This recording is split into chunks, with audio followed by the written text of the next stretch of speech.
My road to writing. Ever since I can remember, I have loved reading. I remember when I was about 5 years old, my mom and dad would read me stories in bed every night before I would fall asleep. My favorites were Cinderella, The Rainbow Fish, and Clifford the Big Red Dog. I would always try to read each page, mostly by looking at all the pictures and making it my own story. Reading gets my mind off my daily stresses and takes me into another world where I feel like I can be that character and get away from my everyday life. I have always found reading very enjoyable and easy, but writing has always really made me think, and it wasn't as fun. I remember my kindergarten teacher, Miss Harmson, would help us write a new letter of the alphabet every day in class. I then realized that I was pretty good at writing, and it began to mean a lot to me. I started writing stories about my cat And my dreams each night. By the time I started 3rd grade, I was very comfortable with writing in print and writing stories.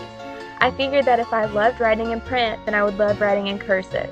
I had a great feeling about it. The first few letters were easy and no problem for me, but as each day went on and we learned the other letters, it started getting harder and harder.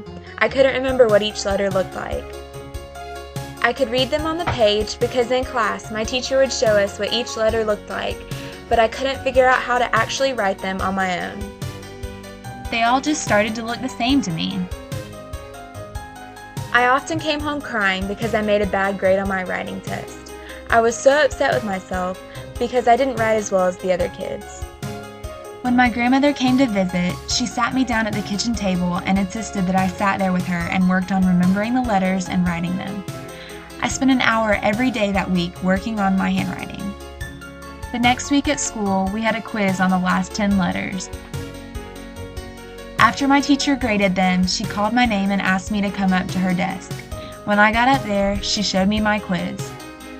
It was a 100. Not only did I remember each letter, but I also wrote each sentence very well. Having my grandmother there to sit down and work with me every day ended up helping out so much. I thought it was impossible for me to do it because I felt like I couldn't recreate the same curvy lines on my own paper.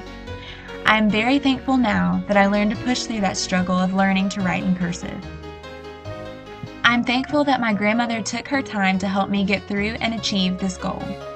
Struggling through this taught me a huge lesson, that you just have to try your best and set your mind to something, and anything can be possible.